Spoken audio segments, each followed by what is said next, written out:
നമസ്കാരം. ഇന്ന് ഞാൻ വന്നിരിക്കുന്നത് ഗ്രിൽഡ് ബട്ടർഫ്ലൈ പ്രോൺസിൻ്റെ റെസിപ്പി ആയിട്ടാണ്. ഞാനിതിൽ എങ്ങനെയാണ് പ്രോൺസ് ക്ലീൻ ചെയ്യേണ്ടതെന്നും പറയുന്നുണ്ട്. അപ്പോൾ നമുക്ക് വീഡിയോയിലേക്ക് പോകാം.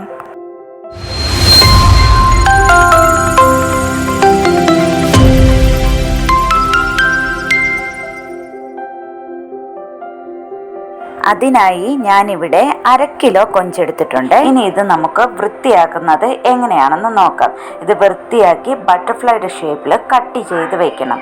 അത് ക്ലീൻ ചെയ്യുമ്പോൾ കുറച്ചൊന്ന് ശ്രദ്ധിക്കണം. ഞാൻ പറഞ്ഞു തരാം എങ്ങനെയാണെന്ന്. നോക്കിക്കോളൂ. ഇനി ഇത് നമുക്ക് ഇവിടെ നിന്ന് ഇങ്ങനെ ഒന്ന് പൊളിച്ചെടുക്കുക. ഇങ്ങനെ പൊളിക്കുമ്പോഴേ എല്ലാം പോരും. അതിൻ്റെ അടിയിലുള്ള കാലും ആ തോടും എല്ലാം കൂടെ പോരും. പക്ഷേ വാലിൻ്റെ ഭാഗം കളയാൻ പാടില്ല. വാലിൻ്റെ ഭാഗം കളഞ്ഞു കഴിഞ്ഞാൽ പിന്നെ നമുക്ക് ആ ബട്ടർഫ്ലൈയുടെ ഷേപ്പിൽ കട്ട് ചെയ്തെടുക്കാൻ ബുദ്ധിമുട്ടായിരിക്കും. ഇനി ചെയ്യേണ്ടത് കത്തി എടുത്തിട്ട് ഈ നടുക്കുകൂടി ഒന്ന് കട്ട് ചെയ്യണം. നോക്കിക്കോളൂ, ഞാൻ കാണിച്ചു തരാം. താഴെ വരെ കട്ട് ചെയ്യുക. പക്ഷെ വിട്ടു പോകാൻ പാടില്ല. കട്ട് ചെയ്ത് കഴിയുമ്പോൾ ഇത് കണ്ടു, ഇതുപോലെ ഒരു വെയിൻ പോലെ ഒരു ബ്ലാക്ക് കളറിൽ കാണും. അതെടുത്ത് കളയുക. ഇത് ഇരുന്ന് കഴിഞ്ഞാൽ നമുക്ക് വയറിനുള്ളിൽ അസുഖം വരുമെന്നാണ് പറയുന്നത്. അതുകൊണ്ട് എപ്പോൾ നമ്മൾ പ്രോൺസ് കറി വെച്ചാലും ഇത് കളഞ്ഞതിന് ശേഷം മാത്രമേ കഴിക്കാൻ പാടുള്ളൂ. അങ്ങനെ കളയാൻ വേണ്ടി മാത്രമാണ് ഇത്രയും കട്ട് ചെയ്യേണ്ടതില്ല. ഇതിപ്പോൾ നമുക്ക് ബട്ടർഫ്ലൈ പ്രോൺസ് ആയതുകൊണ്ട് അതേ രീതിയിൽ വെക്കാൻ വേണ്ടിയിട്ടാണ് ഈ എൻഡ് വരെ കട്ട് ചെയ്തെടുക്കുന്നത്. അതിനുശേഷം ഇത് കണ്ടോ, തലയുടെ ഭാഗത്തുള്ള കാല് ഇങ്ങനെ കട്ട് ചെയ്ത് കളയണം. അതിനുശേഷം ഈ ഫ്രണ്ടിലുള്ള ഇങ്ങനെ കുത്തിക്കൊള്ളുന്ന ഭാഗങ്ങളുണ്ടല്ലോ, അതും കട്ട് ചെയ്യുക. ആ തലയുടെ മുകളിലുള്ള തോടും വാലിൻ്റെ ഭാഗത്തുള്ളതും കളയാൻ പാടില്ല. അതിനുശേഷം നന്നായിട്ട് ക്ലീൻ ചെയ്യുക. ഈ തലയുടെ ഭാഗത്ത് ഉള്ളിലായിട്ട് അതിൻ്റെ കുറച്ച് ഇങ്ങനെ യെല്ലോ കളറിലുള്ള ഇതൊക്കെ ഉണ്ടാകും. അതൊക്കെ കളഞ്ഞ് നന്നായിട്ട് ക്ലീൻ ചെയ്തെടുക്കണം. ഇങ്ങനെ ഇരിക്കുന്നത് കണ്ടോ, ബട്ടർഫ്ലൈ പോലെ ഇതുപോലെ വേണം നമുക്ക് എടുക്കാനായിട്ട്.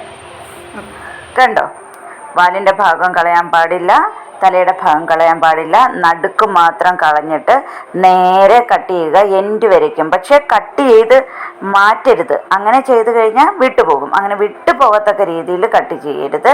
ഒരു കണക്ഷൻ വെച്ചിരിക്കണം. ഓക്കെ. ഇനി നമുക്ക് ചെമ്മീന് വേണ്ട മസാല തയ്യാറാക്കാം. അതിനായിട്ട് ഞാൻ ഒരു ചെറിയ കെട്ട് മല്ലിയില എടുത്തിട്ടുണ്ട്. അത് ചെറുതായി പൊടിയായിട്ട് അരിഞ്ഞതാണ്. കണക്ക് ഒരു കപ്പ് അളവാണെങ്കിൽ 1 കപ്പ് ചെറുതായിട്ട് അരിഞ്ഞ മല്ലിയില ചേർത്ത് കൊടുക്കുന്നുണ്ട്. പിന്നീട് ഞാൻ ഇതിലേക്ക് 1.5 ടേബിൾ സ്പൂൺ വെളുത്തുള്ളി ഇഞ്ചി പേസ്റ്റ് ചേർത്ത് കൊടുക്കുന്നുണ്ട്. ഇനി നമുക്ക് ഇതിലേക്ക് വറ്റൽമുളക് ചതച്ചത് ചേർത്ത് കൊടുക്കാം.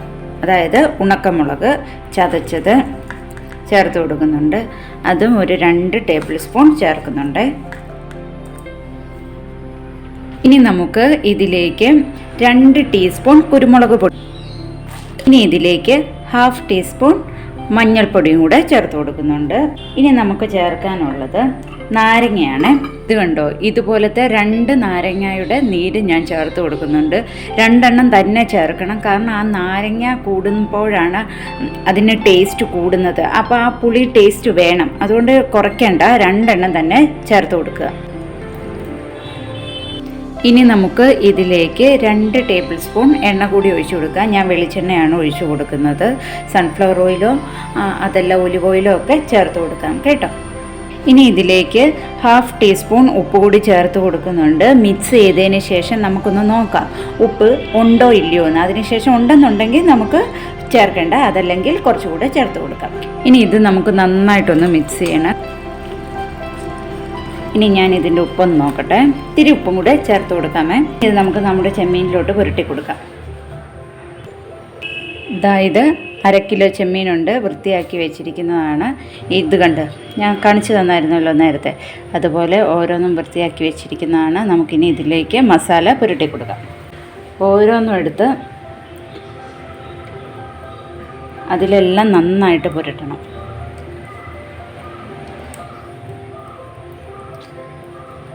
കണ്ടോ, എല്ലാത്തിലും ഞാൻ നന്നായിട്ട് മസാലയെല്ലാം പുരട്ടി വെച്ചിട്ടുണ്ട്. കണ്ടോ, ഇനി നമുക്ക് ഇതൊരു 15 മിനിറ്റ് ഇങ്ങനെ വെച്ചേക്കാം. ഫ്രിഡ്ജിൽ വെച്ചാലും കുഴപ്പമില്ല. ഞാൻ പക്ഷേ ഫ്രിഡ്ജിൽ വെക്കുന്നില്ല, ഞാൻ പുറത്താണ് വയ്ക്കുന്നത്. അതിനുശേഷം നമുക്കിതൊന്ന് ഗ്രിൽ ചെയ്തെടുക്കാം. ഓക്കെ, ഇതാ ഞാൻ പാൻ വെച്ചിട്ടുണ്ട്. 1 ടീസ്പൂൺ എണ്ണയെ ഒഴിച്ചിട്ടുള്ളൂ, അത്രയും ആവശ്യമുള്ളൂ. കാരണം നമ്മൾ ഓൾറെഡി നമ്മുടെ മസാലയ്ക്കകത്ത് എണ്ണ ചേർത്തിട്ടുള്ളതുകൊണ്ട്. ഇനി നമുക്ക് എണ്ണ ഒന്ന് നന്നായി ചൂടായി വന്നതിന് ശേഷം അതിലേക്ക് നമുക്ക് നമ്മുടെ ചെമ്മീൻ വെച്ച് കൊടുക്കാം. ഇനി നമുക്കിതൊന്ന് മൂടി വയ്ക്കാം. ഏകദേശം 5 മിനിറ്റിന് ശേഷം നമുക്കിത് തുറന്നിട്ട് ഓരോന്നും ഒന്ന് തിരിച്ചിടണം. ഒരുപാട് ടൈം വെച്ചുകൊണ്ടിരിക്കേണ്ടതില്ല, പെട്ടെന്ന് തന്നെ ഇത് കുക്കായി കിട്ടും. അതിനുശേഷം ഒന്നുകൂടി മൂടി വയ്ക്കുക. മൂടി വെച്ച് ഒരു 5 മിനിറ്റ്സിന് ശേഷം നമുക്ക് ഇത് എടുക്കാവുന്നതാണ്. ഒരുപാട് ടൈം ഇട്ട് കുക്ക് ചെയ്ത് കഴിഞ്ഞാൽ പ്രോൺസ് റബ്ബർ പോലെയാകും. അതുകൊണ്ട് അത്രയും ടൈം വെക്കേണ്ടതില്ല, ഒരു 5 മിനിറ്റ്സ്. ഇതാ ഞാനിത് വേറെ ഒരു സെറ്റും കൂടെ വയ്ക്കുന്നുണ്ട്. ഒരേപോലെ വെന്ത് കിട്ടാൻ വേണ്ടിയിട്ട് വേറൊരു പാനിലോട്ട് വെച്ചു എന്നേ ഉള്ളൂ. ഇതാ 5 മിനിറ്റ്സിന് ശേഷം ഞാൻ എടുത്തിട്ടുണ്ട്. നല്ല ടേസ്റ്റി ആയിട്ടുള്ള ഗ്രിൽഡ് ബട്ടർഫ്ലൈഡ് പ്രോൺസ് ഇവിടെ റെഡി ആയിട്ടുണ്ട് കേട്ടോ. എല്ലാവരും ഒരിക്കലെങ്കിലും ഒന്ന് ഇത് ട്രൈ ചെയ്ത് നോക്കണം. കാരണം അതിൻ്റെ മസാല എന്ന് പറഞ്ഞാൽ സൂപ്പർ ടേസ്റ്റാണ്.